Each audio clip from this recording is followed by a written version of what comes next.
Mahal, ayoko dito. Papatay nila ako. Ilabas mo ako dito. Hindi ako baliw. Parang awa mo na. Mahal, kailangan mo to para gumaling ka. Hindi ko naman gusto na nandito ka eh. Pero kailangan eh. Huwag ka mag-alala. Lagi kitang dadalawin. Ha? Ilang ulit ko bang sasabihin sa'yo? Wala akong sakit. Hindi ako baliw. Totoo yung mga sinasabi at nakikita ko. Maniwala ka sa akin.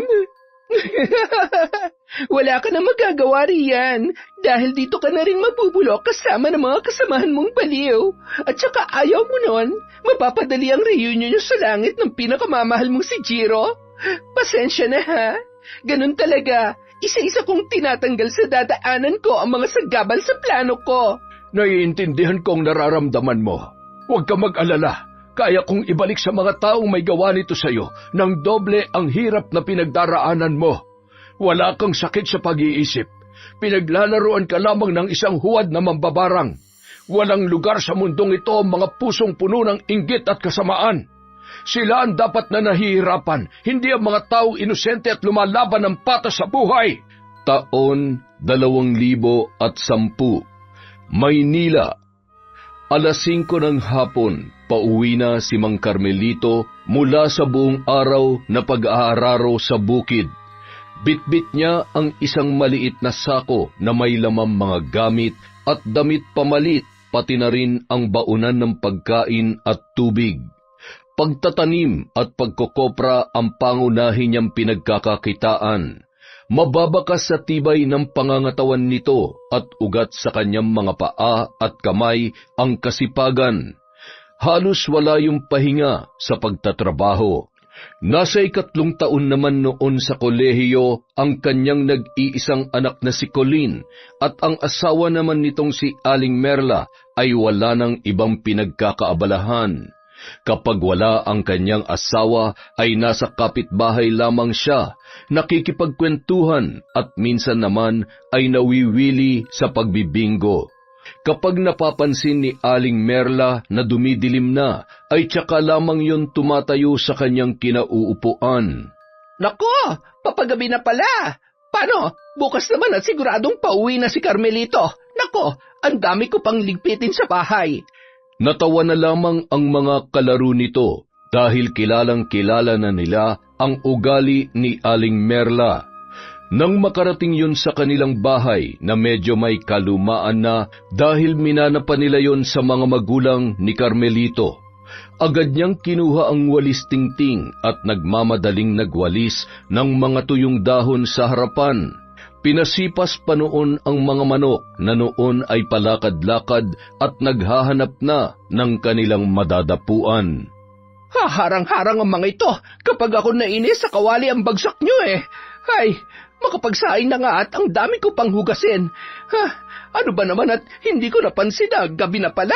Sana naman ay hindi pa dumating si Carmelito. Ay, patay! Nakalimutan ko palang bumili ng bigas. May naiwan nga pala siyang pera kanina. Naku, sigurado magagalit na naman yon.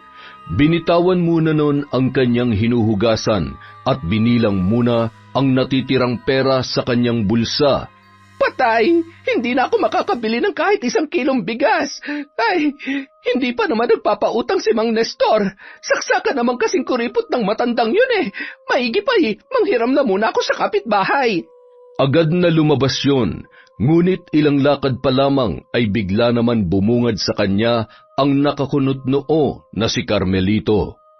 Gabi na, saan ka pa pupunta? Nagsaing ka na ba? Gutom na ako. Ay, bibili ako ng bigas. Sandali lamang ako, magpalit ka na muna ng damit. Napailing-iling na lamang ang lalaki. Ramdam niya na naman ang pagkaaligaga ng kanyang asawa. Ay nako. Siguradong inuna niya na naman ang pakikipagkapitbahay o kung ano mang pinagkaabalahan niya kanina. Tumatanda na kami't lahat-lahat ay hindi pa rin talaga siya nagbabago. Nang makapasok sa loob ng bahay si Carmelito, napakamot ulo na lamang yon dahil sa napakaraming kalat. At nang dumiretso siya sa kusina para uminom ng tubig, wala siyang magamit na baso dahil lahat ay nasa hugasan. Buwisit na buhay to. Sa araw-araw na ginawa ng Diyos, ganito ba talaga madadatnang ko?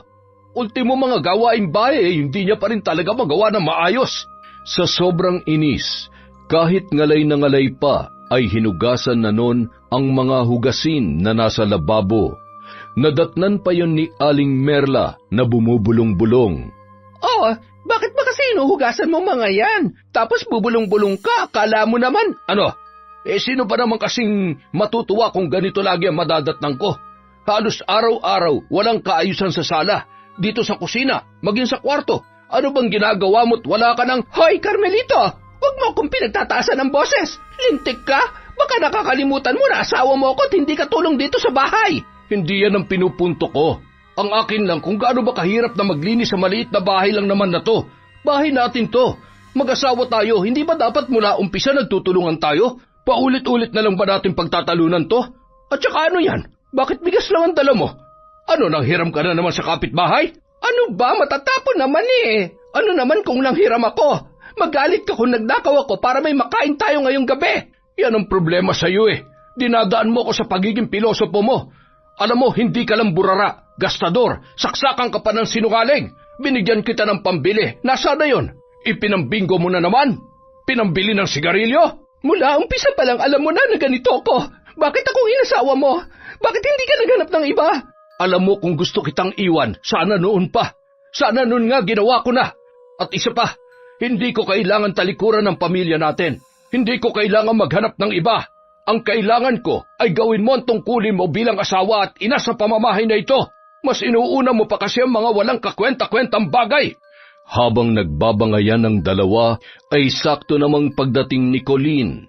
Nakakunot ang noo at pasuray-suray na naglalakad. Ano ba yan? Nag-aaway na naman ba kayo, ha?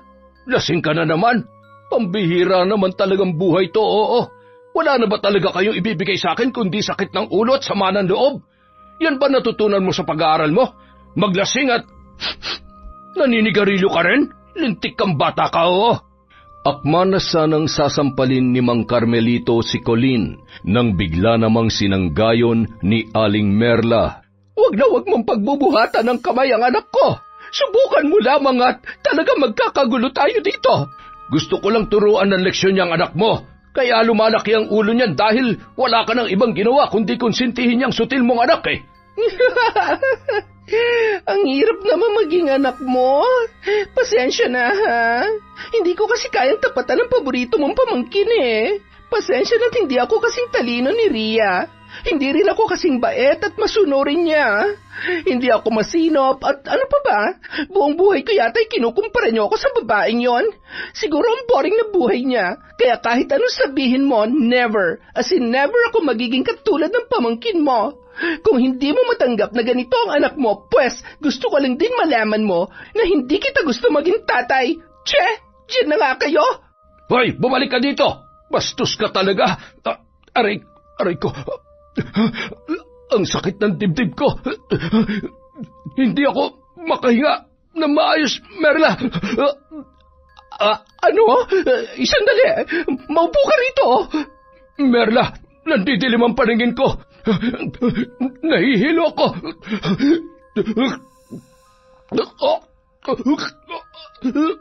Colleen, anak, ang tatay mo. Humingi ka ng tulong, bilisan mo. Gumising ka, Carmelito. Huwag mo kaming iwan ang anak mo. Carmelito, gumising ka.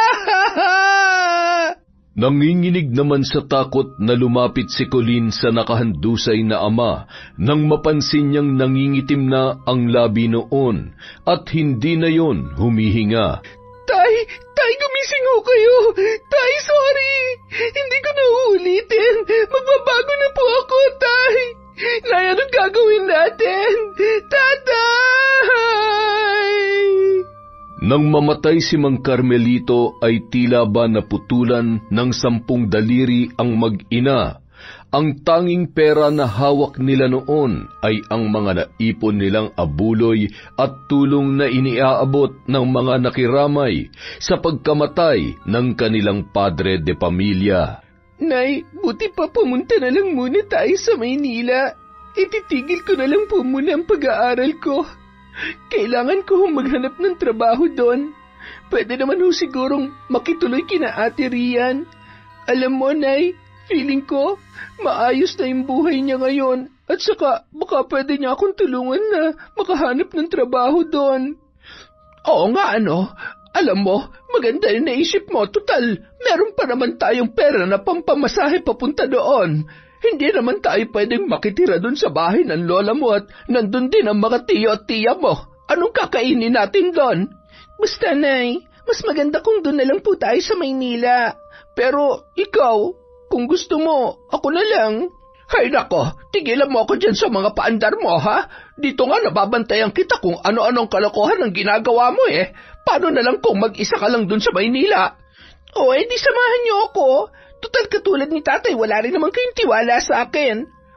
Ikaw naman kasi, namatay na ang tatay mo't lahat-lahat. Wala kang ibang ginawa kundi ang maging pasaway sa kanya. Hindi nga umiinom ang tatay mo't naninigarilyo. Bawing-bawi naman sa'yo. Para ka kasing tambutso ng sasakyan kung makahit-hit ng sigarilyo. Ang OA nyo, Nay, ha? Pampatanggal stress lang yun, no? Gastos ka mo. Pampatanggal stress ka dyan. Kapag wala na tayong pera at wala na makain, yun ang totoong nakaka-stress. Ang nega nyo talaga, Nay. Nega na, KJ pa. Ninaantok pa ako. Matutulog muna ako, Nay, ha?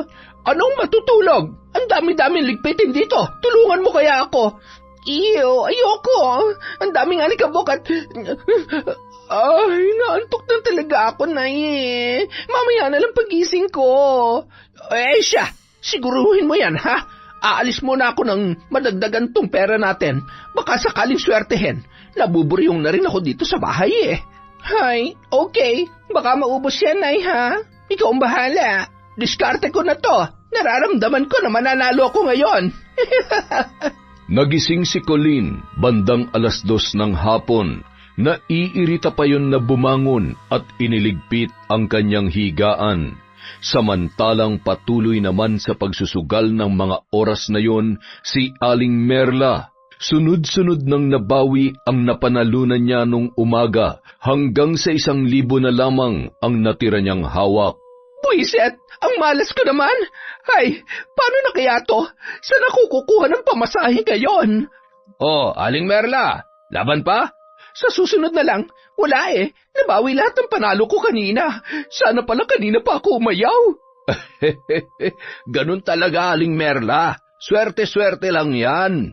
Napapakamot ulo na lamang si Aling Merla habang iniisip kung paano na sila ni Colleen sa mga susunod na araw. Pagkapasok sa bahay ay nadatnan naman noon si Colleen na nagwawalis habang hawak ang cellphone nito.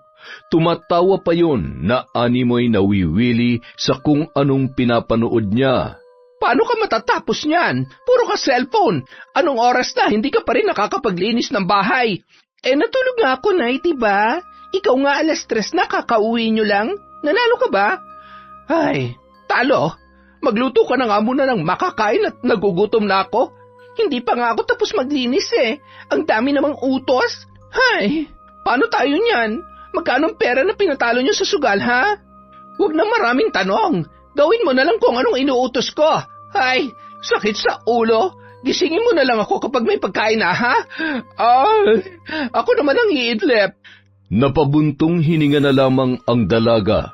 Inilapag niya muna ang kanyang cellphone sa kanilang center table na yari sa kawayan. Tinapos niya ang pagwawalis sa loob ng kanilang bahay at pagkatapos ay tumungo yun sa kusina at sinangag ang natitirang kanin at nagprito ng itlog at tuyo. Ayan, nakapagluto na rin sa wakas. Mamaya na nga ang hugasin na yan. Nakakatamad. Napapagod na ako. Agad yung tumungo sa sala at ginising ang kanyang ina. Nay, nakapagluto na ako. Kain na kayo.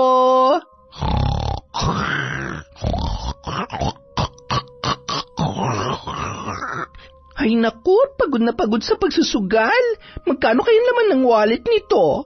Dahan-dahan na binunot ni Colleen sa bulsa ang pitaka ng kanyang ina at tiningnan ang laman noon. Nay! Ay, Sus Maria Josep! Ano? Natutulog ako! Bakit ka ba sumisigaw? Ano to? Ito na lang ang natira sa pera na dala nyo kanina. Dinala nyo lahat, diba? Paano na tayo pupunta sa Maynila? Ano, lilipad tayo? Nakakainis naman talaga Ay, huwag ka na nga mag-inarte dyan. Nag-iisip ako ng paraan.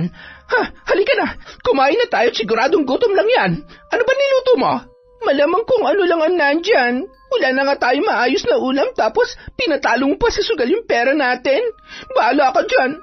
Multuin ka sana ni tatay. Nakakainis naman talaga At nananakot ka pa talaga? Sampaling kaya kita dyan. Huwag mo akong pinagdadabugan, ha? Tatamaan ka na talaga sa akin. Habang kumakain, walang imikan ang mag-ina at nagtititigan pa yon ng masama hanggang sa tumunog ang cellphone ng dalaga. Oh, ano? Bakit hindi mo kunin yung cellphone mo doon at sagutin? Umirap pa muna bago tumayo si Colleen, papunta sa sala at nang makita ang numerong tumatawag ay agad niya naman yung sinagot. Hello? Ate Rian? Napatawag po kayo. Kumusta po? Nang marinig ni Aling Merla ang pangalan na Rian, ay agad yung tumayo sa kanyang kinauupuan at tumungo sa sala. Inagaw niya ang cellphone sa dalaga bago pa man makapagsalita yon. Hello, Rian? Iha, pasensya na't hindi tayo gaano nakapag-usap nung huli kang tumawag. Alam mo naman, ay, hindi namin alam kung paano kami magsisimulang muli ng pinsan mo ngayong wala na ang tiyo Carmelito mo. Ganito pala ang pakiramdam na maiwan ng asawa. Ay, talaga ba, Nay? Parang hindi naman. Nagawa niyo na ngang aray. Agad na kinurot ni Aling Merla si Colleen sa tagiliran at sinenyasan yon na bumalik na sa kusina. Chang, kung gusto niyo ho para medyo makalimot, magbakasyon ho muna kayo dito. Pasensya na ho Gustong-gusto kong umuwi pero hindi po ako pinayagan sa trabaho Pareho po kaming busy ng asawa ko. Okay lang naman, Iha. Siguradong naiintindihan ka naman ng tiyong mo. Alam mo naman kung gaano kanya kamahal nung nabubuhay pa siya at nandito ka pa nakatira sa amin. Hamot, itatanong ko sa anak ko kung gusto niya magbakasyon muna kami. Kaya lang wala na kaming kapera-pera ngayon. Wala na kaming pamasahe kung sakaling pupunta kami dyan. Huwag po kayong mag-alala. Magpapadala po ako. Sabihin niyo na lang ho sa akin kung kailan kayo pupunta dito. Ay nako, salamat Rian ha. Hanggang ngayon hindi ka pa rin talaga nagbabago. Napakabait mo pa rin talagang bata ka. Kahit medyo napagsasabihan kita nun ng mga... Wala na ho yun, Chang. Matagal na po yun. Malaki ho ang utang na loob ko sa inyo ni Chong. Sige na ho, mag-iingat ho kayo dyan ni Colleen. Siguro ho, dalagang-dalaga na rin siya. Elementary pa lang siya nung umalis ho ako dyan sa inyo Ay, oo nga. Siya, sige, Iha, at baka naabala ka na sa kung anumang ginagawa mo dyan. Salamat ulit, ha? Bye! Matapos ibaba ang telepono, isang magandang ngiti ang gumuhit sa kanyang muka. Mukhang mapapakinabangan din kita, Rian. Aba, sa laki ng utang na loob mo sa aming mag-asawa, siguradong hindi mo kami mahihindian ng anak ko.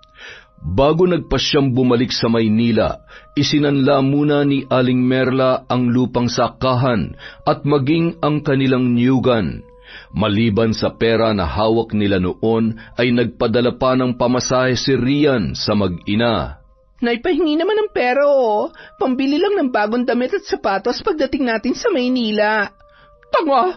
Hindi pwedeng mahalataan ng ate Rian mo na may pera tayo. Paano niya tayo kukup-kupin at kaawaan, aber? Ay, para-paraan ka rin talaga na Ikaw na, sa bagay. Nanay nga talaga kita. Ang dami mo sinasabi. Tapusin mo na yung pag-iempake mo. Dalhin mo yung ilang mga lumang damit natin. Nay naman, pati ba naman to? Talaga bang paninindigan mo yung paawa effect mo? Hello? Ayaw ko magmukhang pulubi doon, no? Duh! Huwag ka nga maarte. Alam mo sa buhay kasama talaga yan. Kailangan marunong kang dumiskarte dahil kung hindi, kawawa ka. Mapag-iiwanan ka na, nganga ka pa. Nang makarating ang mag-ina sa Maynila, sinalubong yon ng asawa ni Rian. Tuwang-tuwa pa ang mga yon nang malaman na nakapundar na pala ng sariling sasakyan ang mag-asawa. Ang gara naman pala ng ate ko. May sasakyan na, may bahay pa.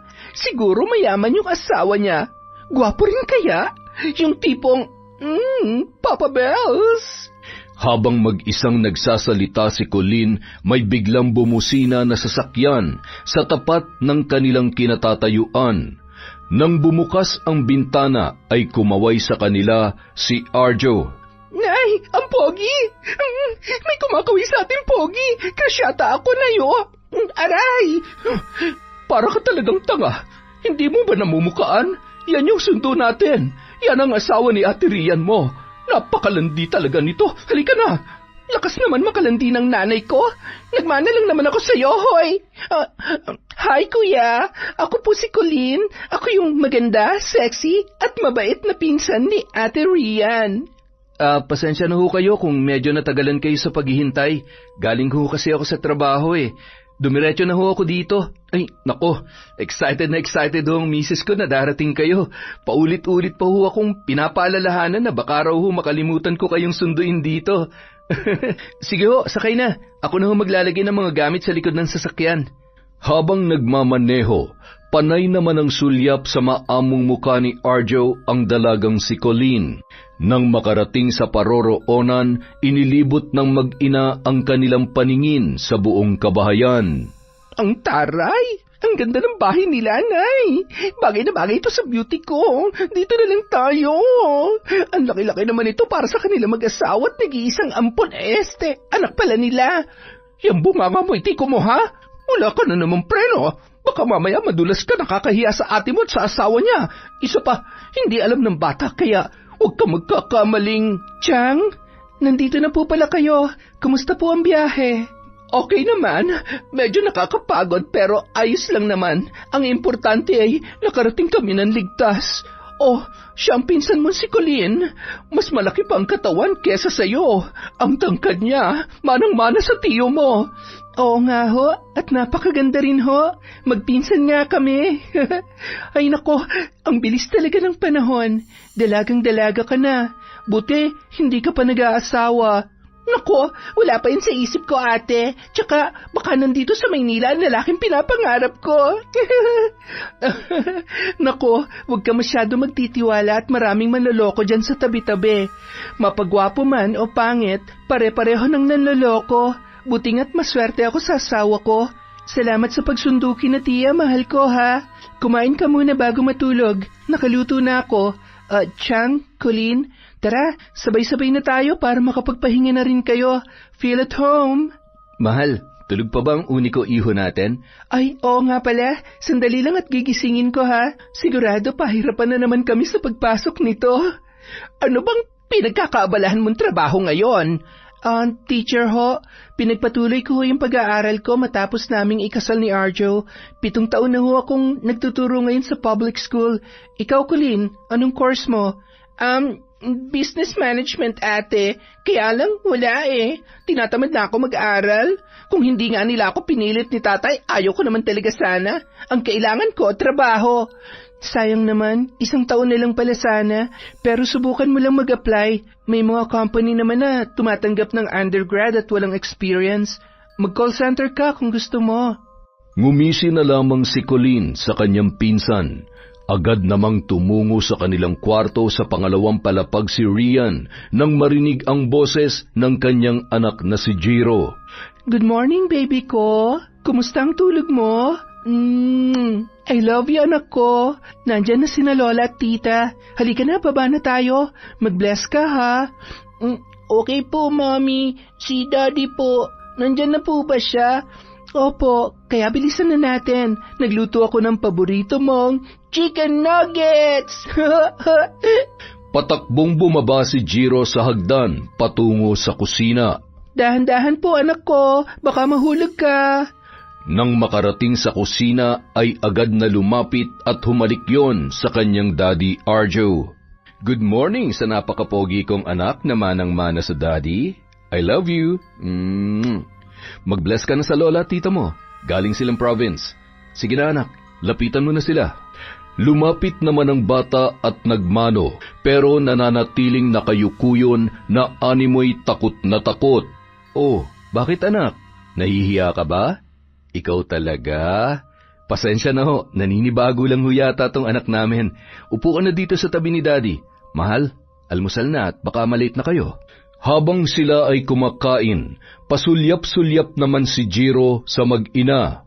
Aba, mukhang maldita tong ampon na to ah. Subukan mo lang mag-inarte sa akin at tatamaan ka talaga. Baka gusto mong ilagay kita sa dapat mong kalagyan. Chang, ituring niyo pong bahay niyo to ha. Yung kwarto po dito sa baba, yun po ang magiging kwarto niyo ni Colleen. Mga 3:00 pa po ng hapon ang uwi ko. Si Arjo naman ho, mamayang 6:00 ng gabi ang alis niya. Basta kapag nagutom ho kayo, kapag may pagkain na dyan, kain lang ho kayo. At kung wala naman po, kayo na pong bahala magluto. Ay nako, huwag ka mag-alala. Kami na munang bahala sa mga gawain dito sa bahay para makapagpahinga ka naman habang nandito kami ng pinsan mo. Sa laki nitong bahay niyo ay sa paglilinis pa lang mauubos na ang oras mo. Saan ba nag-aaral itong apo ko? Sa private school ho. Sinusundo ho yan ng school service at ihahatid naman po after ng class. Pasuyo na lang po ako pagdating niya ha. Hindi ko na po muna papupuntahin yung yaya niya kapag wala ako. Nandito naman po kayo. Para na rin ho makapag-bonding kayo at masanay sa inyo. Medyo mahiyain po kasi yan eh. Ay nako, huwag kang kumuha ng yaya. Mahirap na ipagkatiwala sa ibang anak mo. Kapag nakahanap ng trabaho dito si Colleen, hindi ako na lang ang magbabantay sa apo ko. Sige ho, wala pong problema. Hindi ba mahal? Oo naman po. Sino pa nga po bang magtutulungan kundi tayo-tayo lang? Sa unang linggo na paninirahan ng mag-ina ay natuwa naman ang mag-asawa. Mula sa paglilinis ng bahay at pag-aasikaso ng pagkain ay ginagawa ng dalawa at unti-unti na rin nilang nakukuha ang loob ni Jiro. Ipinasyal pa ng mag-asawa ang mag-ina at binilhan ng mga bagong damit at iba pang gamit. Makalipas ang 1 buwan, unti-unti nang napapansin ng mag-asawa ang kakaibang kilos at asal ng mag-ina. Galing sa eskwelahan, nadatnan ni Rian ang kanyang tiyahin at ang anak nitong si Colleen na naglalaro ng baraha. Nanlaki ang kanyang mga mata nang makita niyang kaharap ng mga yon ang bata at tila ba nagtataka sa nilalaro nila. Halos mapasigaw siya sa galit nang sunod-sunod niyang naririnig ang mga mura na tila ba ekspresyon na lamang sa bibig ng mga yon. Pinilit niyang pakalmahin ang sarili at nilapitan ang kanyang anak. Jiro, anak, punta ka muna sa room mo or sa room namin ng daddy mo. Pero mami, gusto ko pong manood kina lola at tita na mag-play ng cards. Jiro, I said go to your room. Umakyat ang bata nang makita ang galit sa muka ng kanyang ina at tumakbo na lamang yon paakyat ng hagdan. Oo, bakit mo naman sinigawan yung anak mo? Pambihira ka naman. Natutuwang manood yung bata, pinaalis mo. Ano bang problema? Galit ka ba? May nagawa ba kaming mali? Chang, wala naman ho masama kung gusto niyo magsugal, pero wag naman ho sana sa harap ng anak ko. At saka, pakikontrol naman ho yung mga bibig niyo. Tinawagan ako ng driver niya kanina. Nagsasalita daw ho ng bad words yung bata. Hindi naman ho siya dating... Ay, naninisi. Hindi namin tinuturuan yung anak mo, te. Baka naman sa mga kalaro niya natutunan yon. Oo nga naman. Bakit parang ang dating ay kami ang sinisisi mo? Hindi ko ho kayo sinisisi pero sana ho, i-consider nyo rin na may batang nakikinig at gumagaya sa inyo. Akala niya tuloy tama yung mga pinagsasasabi nyo. Kung ganyan naman kasama ang tingin mo sa amin, di mas mabuti pa siguro maghanap na lamang kami na mauupahan itong pinsan mo kapag may trabaho na siya. Nagkapera ka lang, ganyan ka na? Chang, hindi ko ho kayo pinapaalis. Sana naman ho naiintindihan niyo ang gusto kong sabihin. Isa pa ho, huwag niyo nang hintayin na yung asawa kong makapansin. Nakakahiya naman ho kasing, ganon! Pagkatapos ng lahat na naitulong namin sa'yo ng tiyo mo at pagod namin sa pag-aasikaso dito sa bahay mo, kinahihiya mo na kami sa asawa mo? Hamak na mas mabait pa nga yata sa'yo asawa mo eh! Chang, hindi ho natin kailangan pagtalunan to. Napakasimple lang naman ho ng gusto kong mangyari. Pasensya na ho kayo. Kapakanan ho ng anak ko nakataya dito kaya sana naiintindihan ninyo. Okay na. Sorry na ate. Nay, kalma. Hayaan mo magpapakabanal kami sa harap ng anak mo at asawa mo kapalit ng pagpapatira mo sa amin dito. Hindi nila namamalayan na nasa taas pala at nakikinig sa usapan na yon si Arjo na hindi natuwa sa inaasal ng mag-ina sa kanyang asawa. Habang umaakyat sa hagdan si Rian na tila ba pinipigilan ang luha, ay nagulat yon nang bumungad sa kanya ang muka ng kanyang asawa. Mahal, kanina ka pa ba dyan? Ay, akin na yung bag mo. Kailangan natin mag-usap, mahal. Pumasok ang mga yon sa kanilang kwarto para makapag-usap ng masinsinan. Nakita at narinig ko yung mga nangyari kanina. Mahal, wala namang problema sa akin kung nandito sila, pero yung bastusin ka nila sa sarili nating pamamahay, hindi naman yata tama yon. Mahal, pasensya na. Kakausapin ko na lang ulit sila kapag kalmado na ako. Pagod at hindi lang din talaga ako natuwa sa nadatnan ko kanina. Ilang beses ko na ring napapansin ang pagbabago ng ugali nila. O baka sadyang ganun lang talaga sila. Hay, mukhang hanggang ngayon hindi pa rin nagbabago si Chang. Pati yung anak niya, hindi man lang nakakuha ni katiting na kabaitan kay Chong. Iniisip ko tuloy na kaya siguro napaagang nawala at inatake sa puso ang Chong Carmelito dahil sa ugali nila. Ay, mahirap na lang talaga magsalita. Samantala, Nay, bakit mo naman pinatulan? Baka mamaya palayasin tayo niyan dito. Kilala ko yung si Rian. Hindi niya magagawa yung sinasabi mo. Ang kapal naman ng mukha niya kapag pinalayas niya tayo. Subukan niya lang, ipapabarang ko siyang buwisit siya. Ay, ang OA naman, Nay. Ipapabarang agad. Wala naman siyang malalang kasalanan sa atin. Alam mo, para walang gulo, mag-sorry na lang tayo. Tsaka, wala na tayong pera kung sakaling babalik tayo sa probinsya. Masyado ka kasi magastos, pero huwag ka mag-alala. Hindi tayo aalis sa bahay na to kung sakali man sisiguruhin ko na hindi siya magiging masaya sa buhay niya. What if agawin ko na lang kaya sa kanyang asawa niya? Sa tingin mo, Nay, unfair naman kasi lahat na lang ba ng kaswertihan nasa kanya? Magandang trabaho, magandang bahay, at masarap, gwapong asawa. Nay, kapag nakuha kong loob ni Archo, ako ang pipiliin niya kesa dyan sa boring kong pinsan. Sa tingin mo, papasaba ang beauty ko? Oo nga, ano? Pero mag-iingat ka dyan sa pinaplano mo at siguraduhin mo na hindi ka papalpak. Masyado nang mayabang ang Rian na yan. Nagkapera lang, akala mo kung sino na? Akala mo naman ay hindi dumaan sa hirap? At alam mo ba dati nga, kamot at mais lang ang kinakain yan. Pasalamat siya na awa ang tatay mo. Pinatira sa atin at pinag-aral pa. Basta, huwag ka na ma-stress, Nay. Ako nang bahalang tumiskarte. Kayang-kaya ko yan, lalo na't lagi siyang wala. Hindi niya mababantayan ang asawa niya. At hello, walang matinong lalaki na makakawala sa gagawin ko. Hoy, sira, ayusin mo kapag nagkataon. Baka sa kulungan ng bagsak mo. E di dalawin niyo na lang ako. Ay, basta for now, kailangan muna nating magpakabait. Kaya utang na loob, Nay. Huwag niyong masyadong pinapapak yung pride bar, okay? Sira, na, susubukan ko makipagplastikan sa pinsan mong ingrata. Pagsapit ng 5:00 ng hapon, bumaba si Rian sa hagdan at tumungo sa kusina. Nadatnan niya ron ang mag-ina na nagluluto ng hapunan. Maayos ding nakaligpit ang mga gamit at abalang-abala ang mga yon. Nandyan ka na pala. Pasensya na. Nakialam na ako sa lulutuin ngayong gabi, ha? Magtatanong sana ako kung anong gusto nyo, kaya lang baka kakutulog ka pa. Rian, pasensya na pala kanina, ha? Huwag ka mag-alala, hindi na yun mauulit. At saka, alam mo naman, minsan ay hindi ko talaga napipigilan ang bibig ko. Anong minsan? Lagi naman talaga, Nay. Sorry ate ha, kung medyo nasagot din kita kanina. Medyo lang naman. Alam mo naman na may pagkamaldita rin ako dahil kanino pa ba naman ako magmamana, di ba?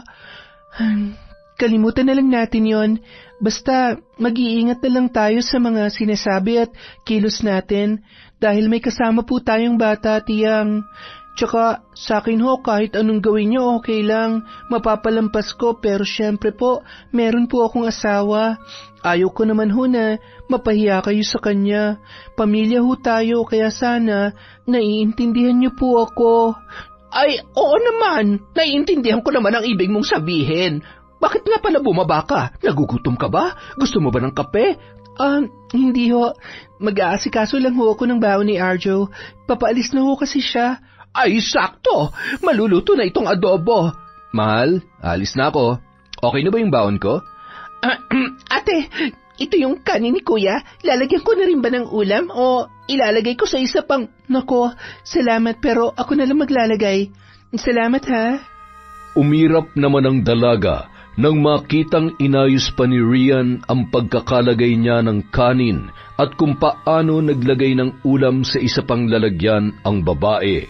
Napaka-arte ng pagkakalagay. Kakainin din lang naman. Hay, kawawa ka talaga kapag napasaki ng asawa mo. Thank you, mahal ha. Jiro, anak, aalis na si Daddy. I love you. Bye, Daddy. Take care po. Nang makaalis na si Arjo, ay agad namang lumapit si Jiro kay Colleen. Tita, let's play outside po, please.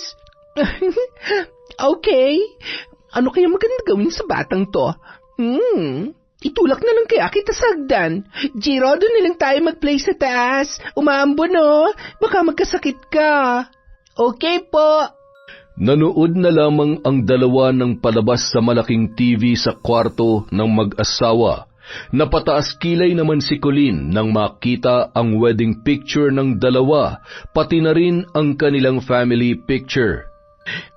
Isa sa mga araw na to, mapapasakin din ang kwartong ito. At kapag nabigyan ko ng sariling anak si Arjo, madali ko na lang maaagaw kay Rian ang lahat. Why are you laughing like that po, tita? Traitor ka po ba? Ikaw talaga kung ano-anong sinasabi mo. Happy lang si tita. At ganyan talaga ako tumawa. Hindi ka pa ba nagugutom? Halika na, baba na tayo. Nakikipagharutan si Colleen kay Jiro habang bumababa at pasimpleng itinulak ang bata sa hagdan. Kasabay ng pagsigaw nito ay ang paggulong ni Jiro at siya namang takbo ni Rian at Aling Merla mula sa kusina. Nang makita ni Rian ang kanyang anak na naliligo sa sariling dugo, ay napahiyaw yon. Jiro! Anak! Gumising ka! Jiro! Ano nangyari? Colleen, ano nangyari? Bakit siya nahulog? Ate, tumakbo kasi siya tapos napasama ang apak niya kaya siya nahulog. Sinubukan ko siyang iligtas pero... Sorry, ate! Anak, dadalhin ka namin sa ospital. Colleen, kunin mo yung cellphone ko. Bilisan mo. Kailangan kang tawagan si Arjo. Nang malaman ni Arjo ang nangyari sa kanilang anak, ay agad naman yung bumalik sa kanilang bahay. Nagmamadali silang isinugod yon sa ospital, ngunit naging kritikal ang lagay ng bata. Sa tindi ng pagkakabagok ng kanyang ulo ay nakoma si Jiro. Parang dinudurog ang puso ng mag-asawa na makita sa ganoong kalagayan ang kanilang pinakamamahal na anak. Kasalanan ko to. Hindi ko siya nabantayan. Kung akong kasama niya, hindi sana mangyayari to. Sorry, mahal. Mahal, walang may gusto sa nangyari. Walang may kasalanan, lalo na't alam nating pareho kung paano siya bumaba ng hagdan. Ipagdasal na lang natin na magising siya. Hindi ko mapapatawad ang sarili ko kapag nawala sa atin si Jiro. Hindi ko kaya. Huwag ka naman magsalita ng ganyan, oh. Walang mangyayaring masama sa anak natin.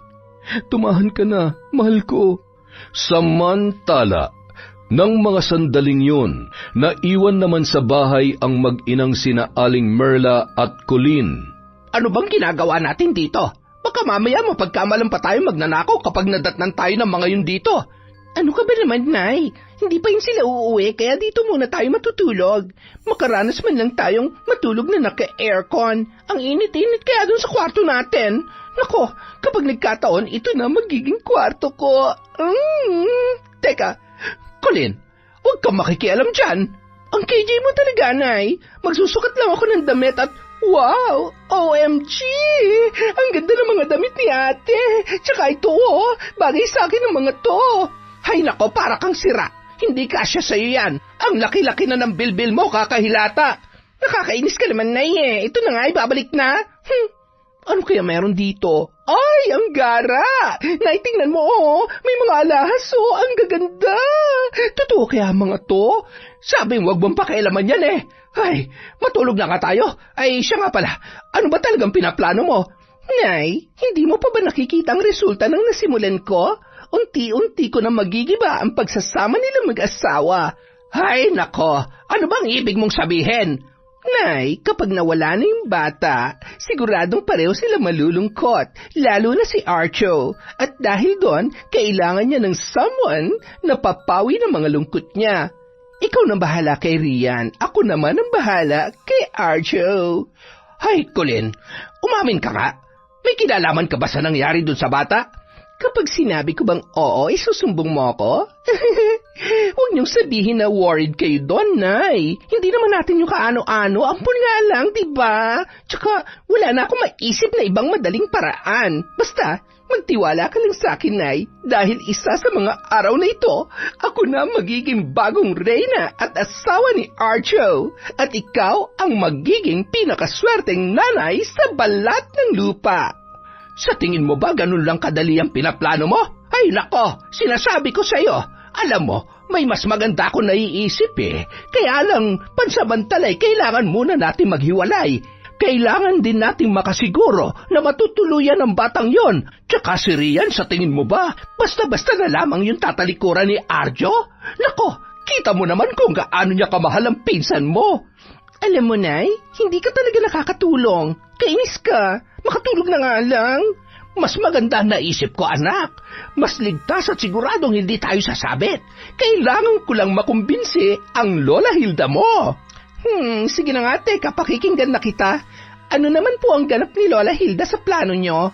Ano pa nga ba? Eh di ipapabarang natin ang batang yon at ang pinsan mo. Kapag wala na silang dalawa, nasisiguro ko na malaya mo na magagawa ang gusto mo. Alam mo kasi sa oras na magising ang batang yon, siguradong maalala niya ang ginawa mo. Hindi naman siguro. At saka, sino maniniwala sa kanya ay nabagok nga yung ulo niya, hindi ba? Huwag niyo nga akong tinatakot.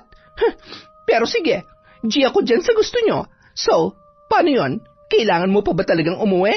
Oo naman, dahil ako madadawit kung sakali mang, alam mo na, basta babalitaan mo ako sa mga nangyayari dito, ha? Babalik lamang ako kapag maayos na ang lahat. Nang gabi ring yun, nagpaalam si Aling Merla kay Rian sa pamamagitan ng tawag. Chang, biglaan naman po yata. Kailangan po namin kayo ngayon. Pasensya ka na. Ano kasi, nagkasakit din ang nanay ko. Hinahanap daw ako. Huwag ka mag-alala, babalik din naman ako kaagad. Kailangan lang talaga. Iiwan ko naman ang pinsan mo para may katuwang kayo sa pagbabantay kay Jiro at may mag-aasikaso dito sa bahay. Nang gabing yun, nagbuhay mayaman ang mag-ina. Gumising pa yon ng hating gabi at nagluto ng kung ano-anong pagkain na nasa ref. Ang ilang mga groceries naman ay inimpake ni Aling Merla para dalhin pag-uwi sa probinsya. Kinaumagahan, umuwi si Rian at saktong paalis na si Aling Merla. Papaalis na po pala kayo. Umuwi lang ho ako para kumuha ng gamit. Ingat ho kayo sa biyahe, Chang. Rian, nakakahiya man dahil alam kong malaki ang gastusin niyo sa ospital pero pwede bang makahiram kahit 5,000? Chang, kapos na ho kami ngayon lalo pat nasa ICU si Jiro. Milyon na ho ang gastos namin at hindi ko po alam kung hanggang kailan siya doon. Ito po ang 2,000. Pasensya na ho kayo kung ito lamang ang maibibigay ko sa inyo. Ay, salamat. Pasensya ka na talaga. Huwag ka mag-alala. Lagi kong ipagdarasal si Jiro. Huwag ka na masyado mag-alala, Rian. Salamat ho, Chang. Napayakap yun, sabay na pahagulhol na lamang dala ng matinding emosyon. Nagkatinginan naman ang mag-ina na noon ay ngumisi pa sa isa't isa na tila ba masaya sa pinagdaraanan ni Rian. Nang araw ding yun, Habang nasa biyahe si Aling Merla ay pinag-iisipan niyang mabuti kung paano makukumbinsi ang kanyang inang mambabarang sa mga ipapagawa niya kapalit ang mga daladala niyang grocery. Maya't maya niya pang sinisilip sa loob ng kanyang bag ang larawan ng mag-ina na sina Rian at Jiro. Samantala, paalis na sana si Rian pabalik sa ospital nang maisipan niyang magdala ng ilang mga cup noodles at iba pang pagkain para sa kanilang mag-asawa. Habang nasa ICU ang bata ay nasa private room sila na naghihintay at nagbabaka sakaling anumang oras ay magigising na ang kanilang anak. Nagmamadaling binuksan ang cabinet kung saan nakalagay ang mga pinamili niyang groceries, pati na rin sa kanilang ref.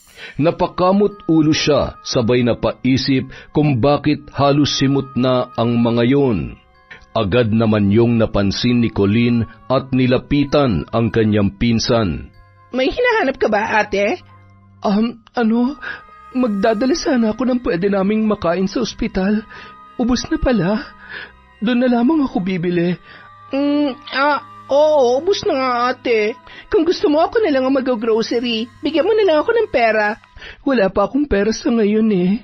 Pagkasyahin na lang muna natin kung anong meron dyan.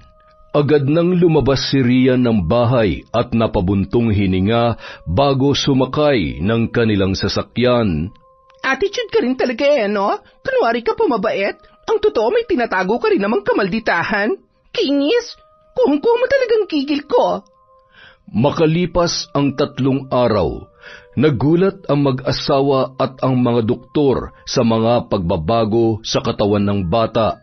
Nagmamanasyon at nagsusugat ang bibig, gayon din ay lumuluha yon ng dugo.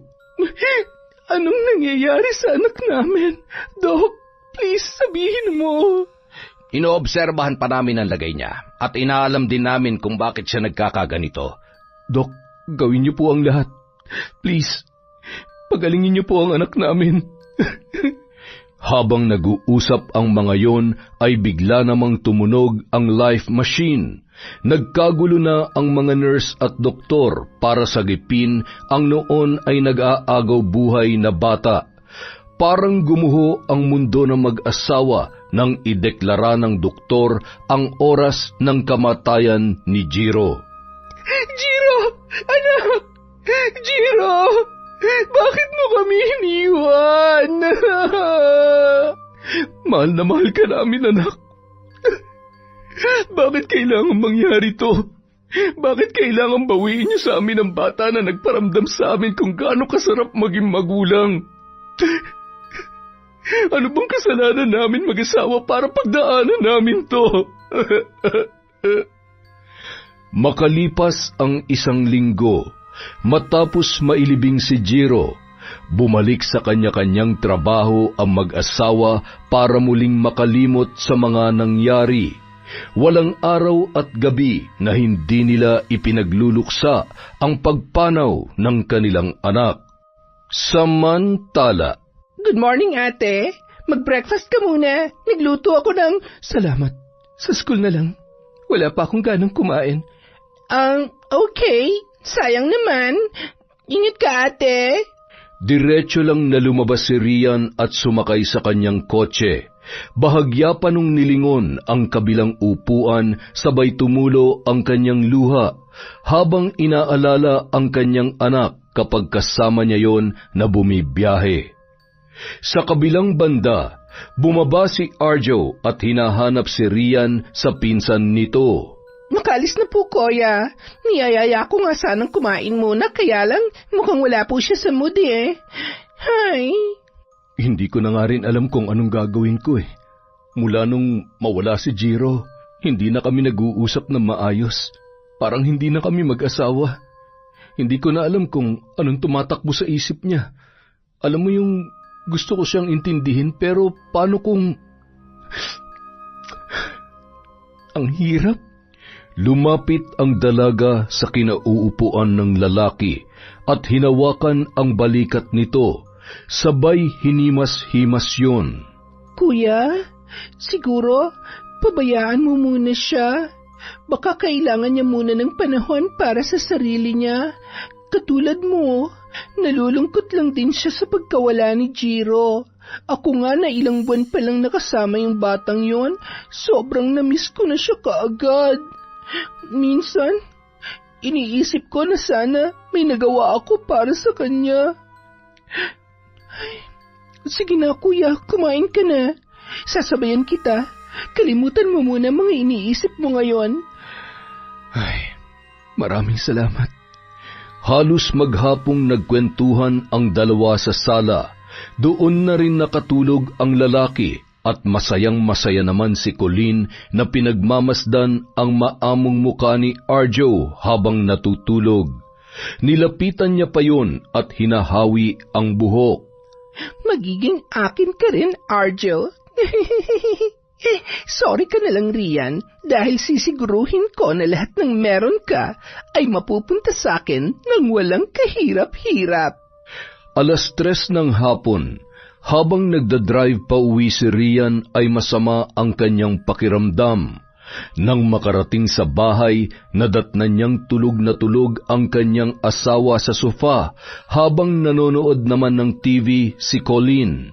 Napatingin pa siya sa suot nun na damit at shorts na halos luwa na ang kaluluwa.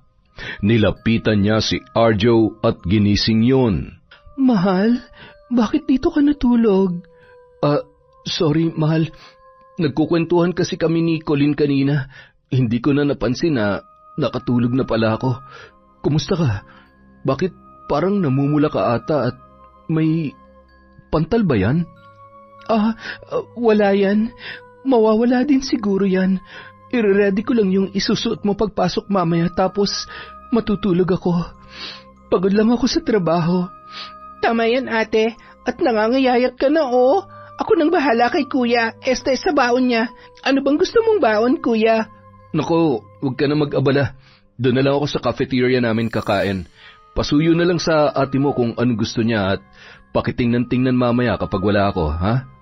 Magkahawak kamay na umakyat ng hagdan ang mag-asawa, ngunit naiwan naman ang mata ni Rian sa kanyang pinsan. Hindi niya kasi nagugustuhan ang mga ikinikilos at tingin noon sa kanyang asawa nung mga oras na yun. Mahal, alam kong marami akong pagkukulang sa'yo, lalo na ngayong may pinagdadaanan tayo. Pero wag sanang mauwi ito sa mas malaki pang problema. Mahal, naiintindihan naman kita. Walang magbabago. Diba, sabi ko naman sa'yo, may anak tayo o wala, walang magbabago sa pagmamahal ko sa'yo. Pasasaan ba't malalampasan din natin tong bigat na nararamdaman natin ngayon. Sa totoo lang, ngayon, mas kailangan natin ang isa't isa. Bigla naman napatakbo si Rian sa banyo sa kanilang kwarto nang makaramdam ng kakaiba sa kanyang tiyan.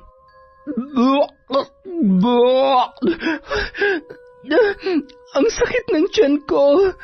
Mahal, okay ka lang ba? Oo, okay lang ako. Sige na, mag-asikaso ka na, kaya ko ang sarili ko. Baka may nakain lang akong kung ano. Iinom na lang ako ng gamot, mawala rin to. Bahagya namang kumalma ang pakiramdam ni Rian pagkatapos niyang masuka. Maya-maya nagsisigaw yon nang makita ang mga naglalakihang uod na kulay itim sa kanyang suka at paglingon niya sa salamin ay may mga nakikita siyang malalaking butlig sa kanyang muka. Hindi! Anong nangyayari sa akin? Bigla namang pumasok si Arjo at kitang-kita niya kung paano nanginginig ang buong katawan ng kanyang asawa na para bang takot na takot at nawawala na sa kanyang sarili. Rian, ano ba talaga nangyayari sa'yo? Huwag ka lalapit sa akin. Huwag mo akong sasaktan. Demonyo ka.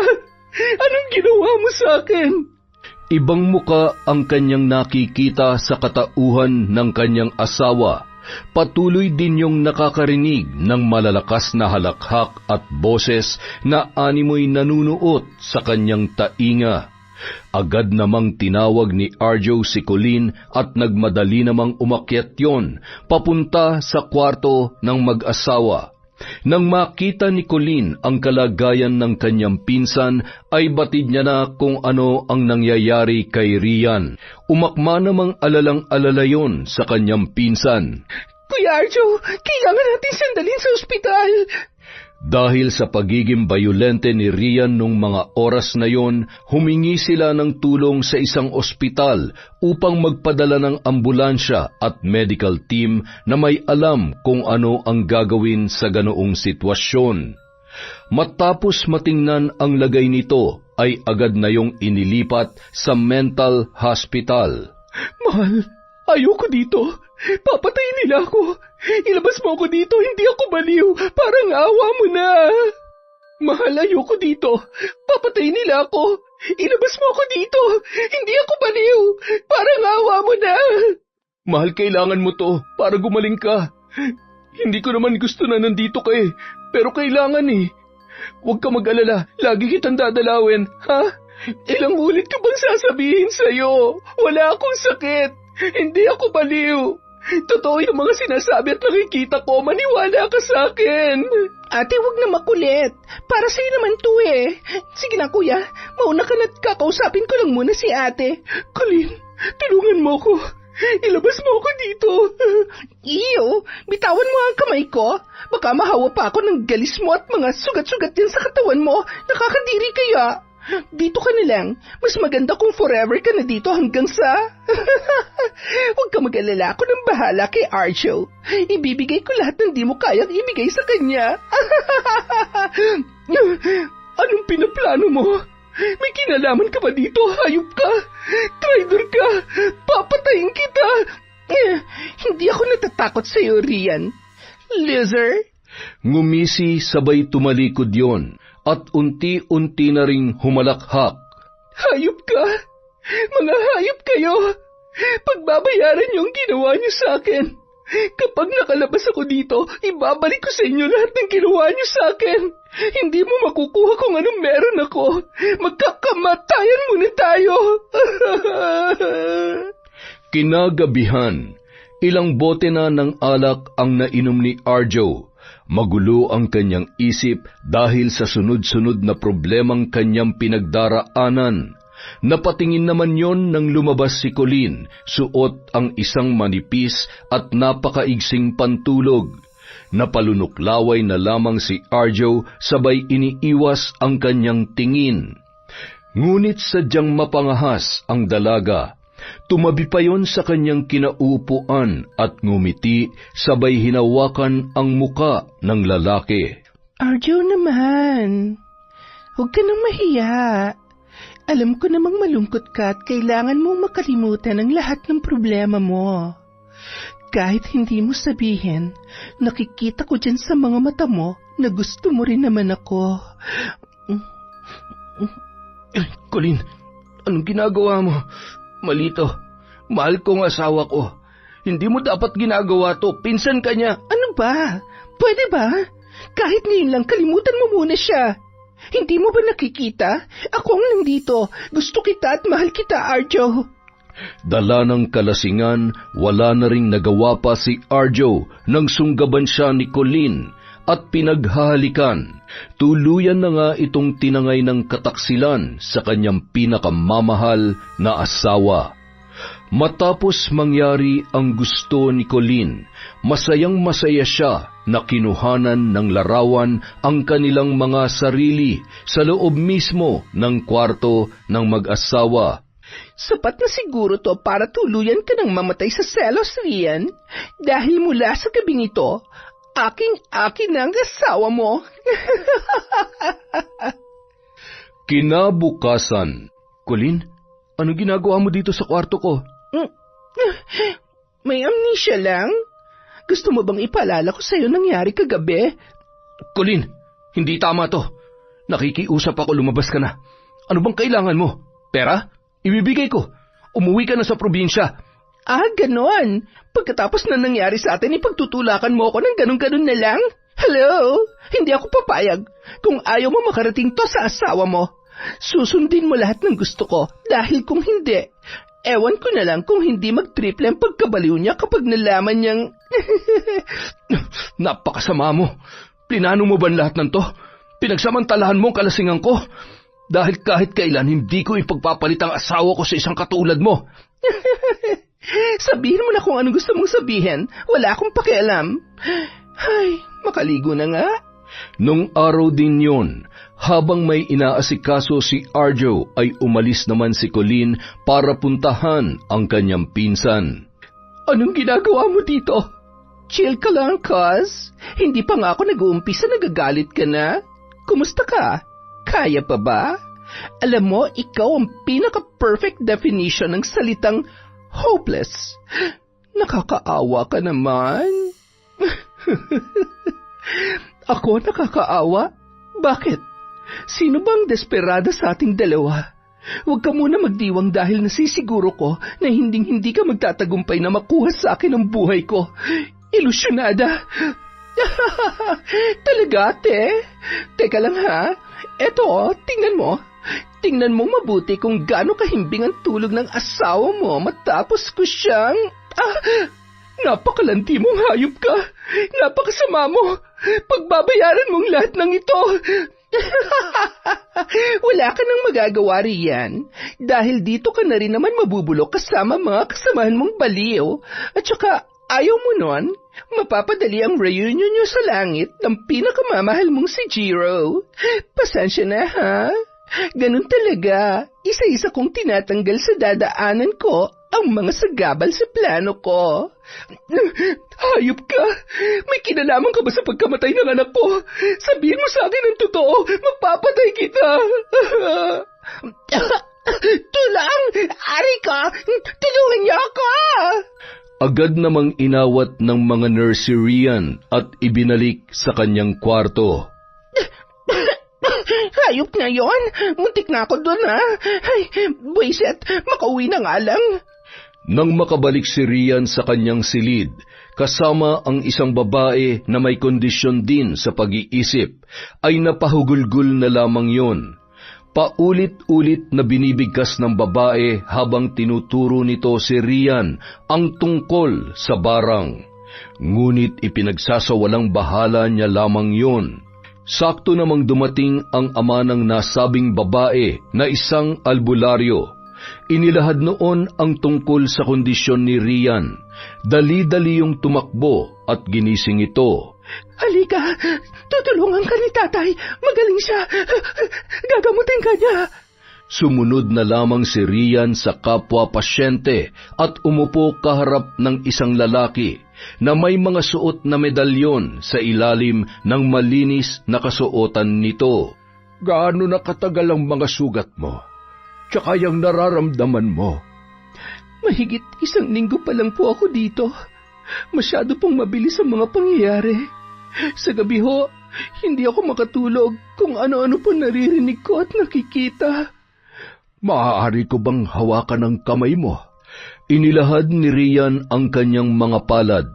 Bilang isang albularyo na may kakayahang magpagaling ng mga biktima ng mambabarang, ay agad naman natukoy ng matanda ang lagay ni Rian.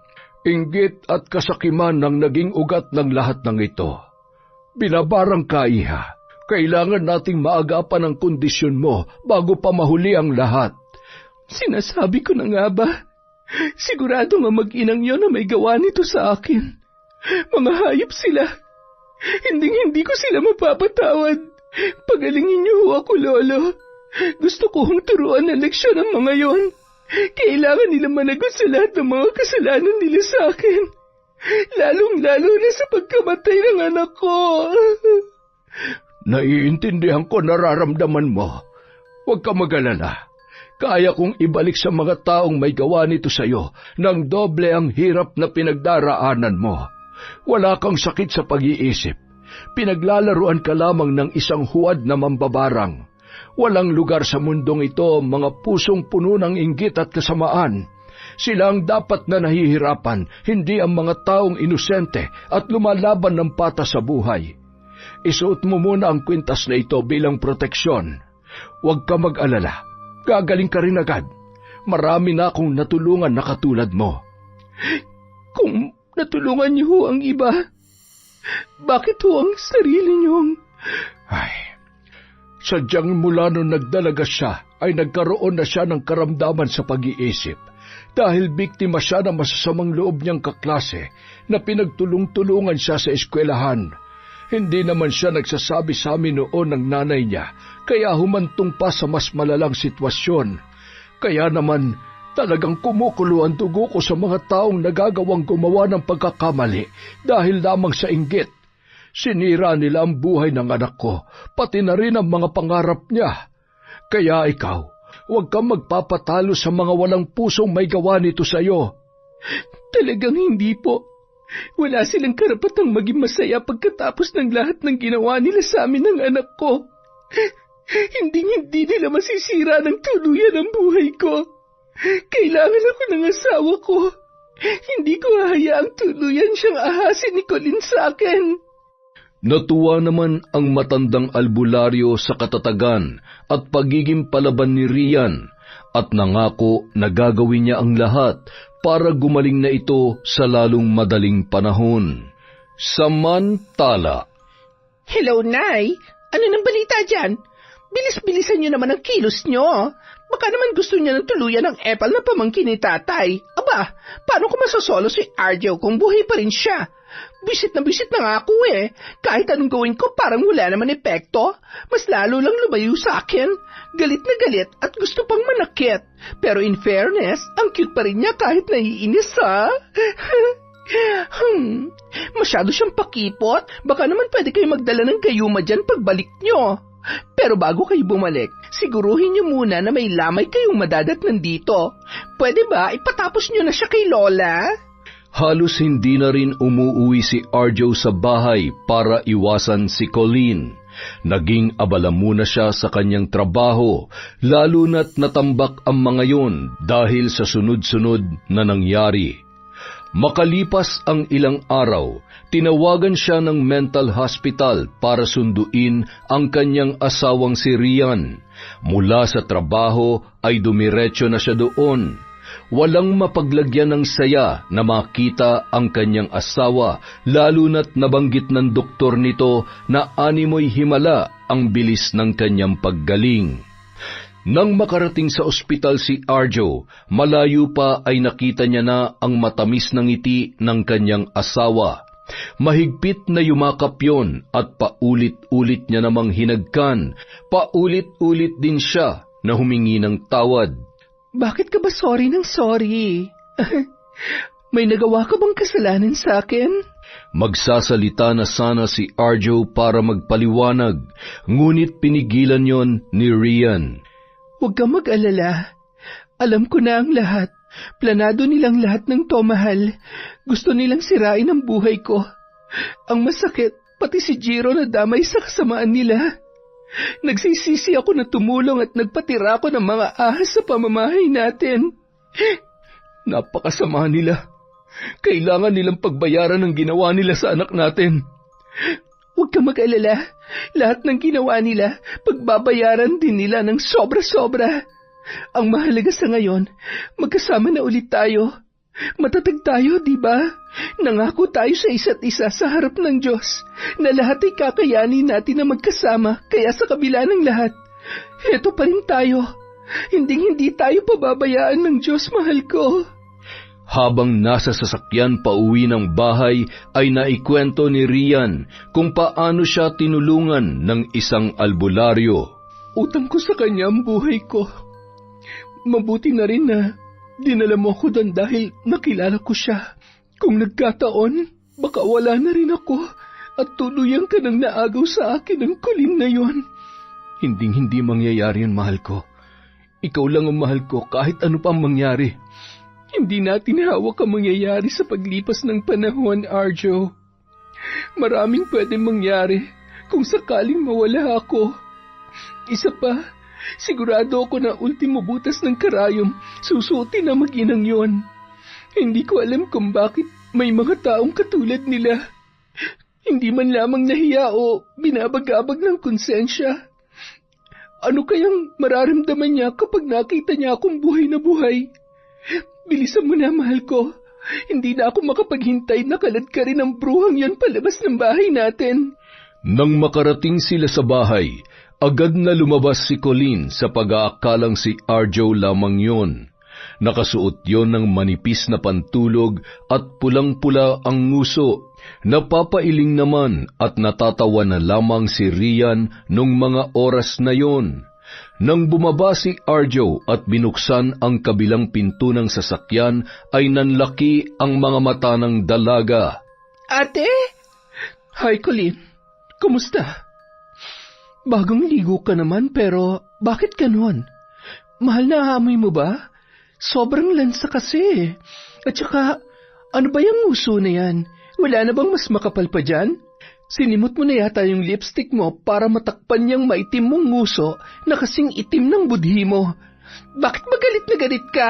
Hindi naman kita inaano Pwede ba, Arjo? Ibalik mo na nga yan sa pinanggalingan niya at mukha may sapak pa rin. Yan, kabilaan para magising ka na sa katotohanan. Ilusyonada. Akala mo ba magtatagumpay ka sa pangaagaw sa asawa ko?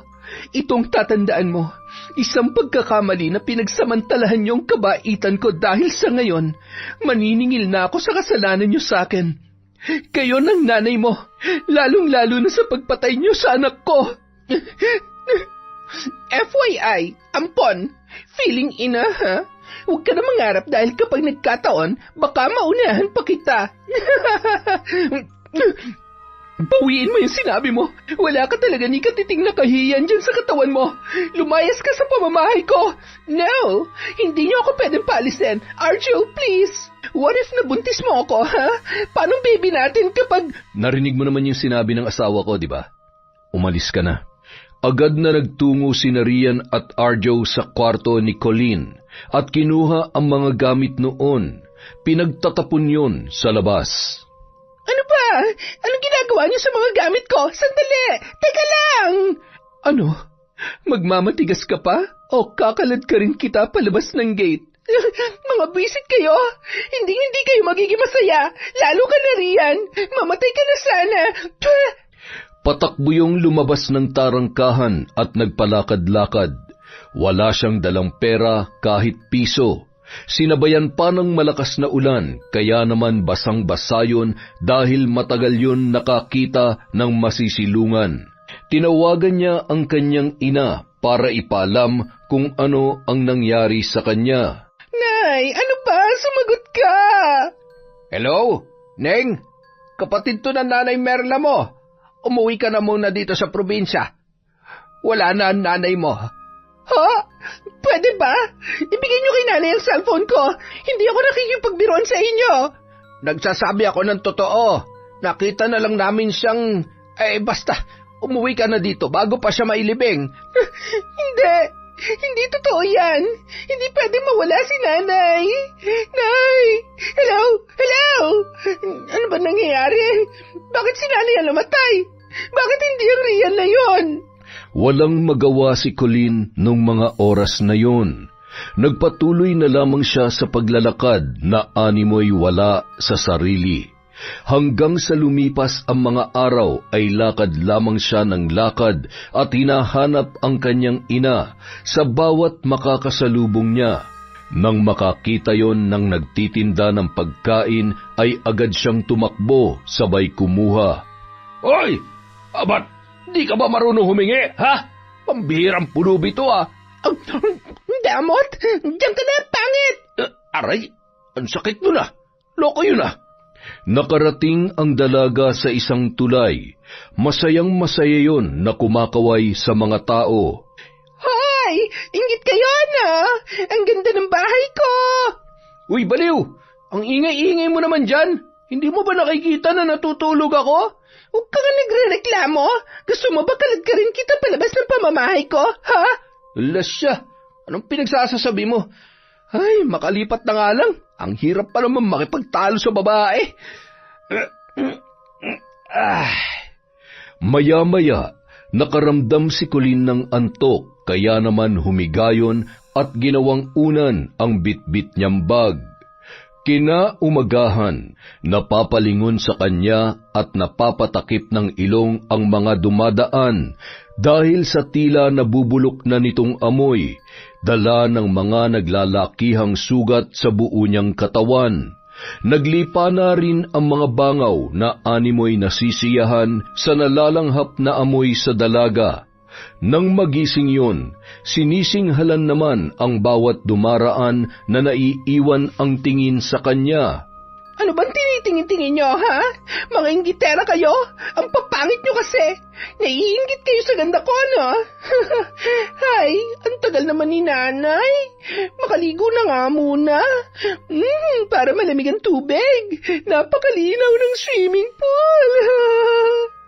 Nagulat na lamang ang mga tao nang biglayong lumundag sa malalim na ilog. Sinubukan pang hanapin ng mga rumisponde ang kanyang katawan, ngunit wala na silang natagpuan. Makalipas ang 3 taon. Mahal, gising na. Wala ka bang pasok ngayon? Meron, mahal, kaya lang sobrang sakit ng ulo ko eh. Nahihilo at ang sakit ng sikmura ko. Aba, napapadalas na yan ah. Magpatingin ka na kaya, sasamahan kita. Hindi na muna ako papasok mamaya, ha? Hindi rin naman ako mapapakali kapag... Sus, masyado namang maalalahanin ng asawa ko. Okay lang naman ako. Mawawala din naman to maya-maya. Natural lang to sa mga katulad kong naglilihi. Ano ka mo? Ulitin mo nga yung sinabi mo? Ayoko nga. Huwag ka makulit at maiksi lang ang pasensya ko today. O ano, bakit parang ayaw mo maniwala sa sinabi ko? Ayaw mo yata eh. Baby ang daddy mo may trust issue. Mahal, totoo ba? Seryoso ka? Magkakababy na tayo? Buntis ka talaga? Opo. Buntis ako. Dininig na rin ng Diyos ang matagal na nating hinihiling sa Kanya, kung kailan hindi na natin inaasahan. Masayang-masaya ako, mahal. Kaya sana maging healthy kami pareho ni baby. Aalagaan ko kayo ng sobra-sobra. Mahal na mahal kita. Kayo na magiging anak natin.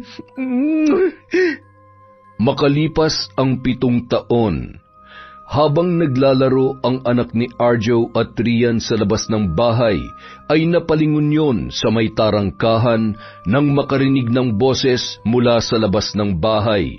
Napalakad yon paatras nang makita ang malaking bukol sa muka at leeg ng babae, napunit-punit ang damit at nanlilimahid ang kasuotan. Mami! Daddy! Agad namang lumabas ang mag-asawa at nagkatinginan pa ang mga yon. Lumapit sila at pinakinggan ang sinasabi ng babae na hindi na nila mamukaan. Papasugid niya ako.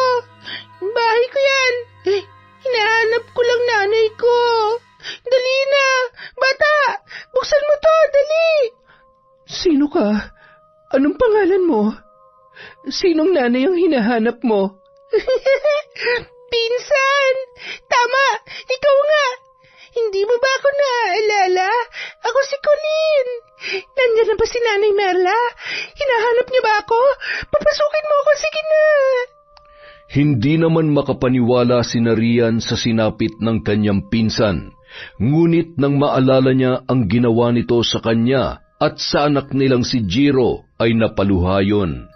Tumawag na lamang sila ng pulis at ipinadala nila sa mental hospital ang babae. Pinagbabayaran niya lamang lahat ng kasalanang ginawa niya.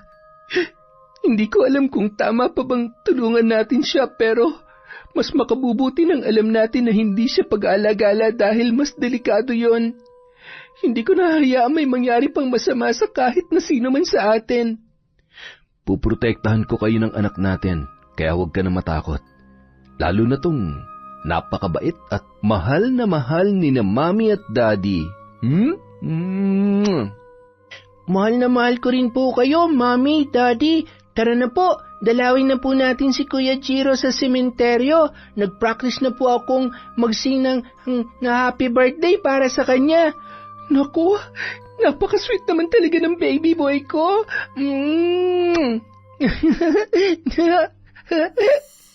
Yon! Ang gaganda ng mga kwento natin. Hindi lang masyadong tumataas ang views natin ngayon. Sayang yung magagandang kwento. Pero maraming salamat pa rin po sa mga nagtsatsaga sa kwentong Enteng. Kung may time po kayo, kung meron po tayong pwedeng gawin, please tulungan nyo naman po mag-promote yung channel natin para mas lalong dumami pa ang ating supporters at magtuloy-tuloy ang ating mga kwento. Dito lamang sa Kwentong Enteng. Oops, meron po tayong shoutout ulit. Sandali lang.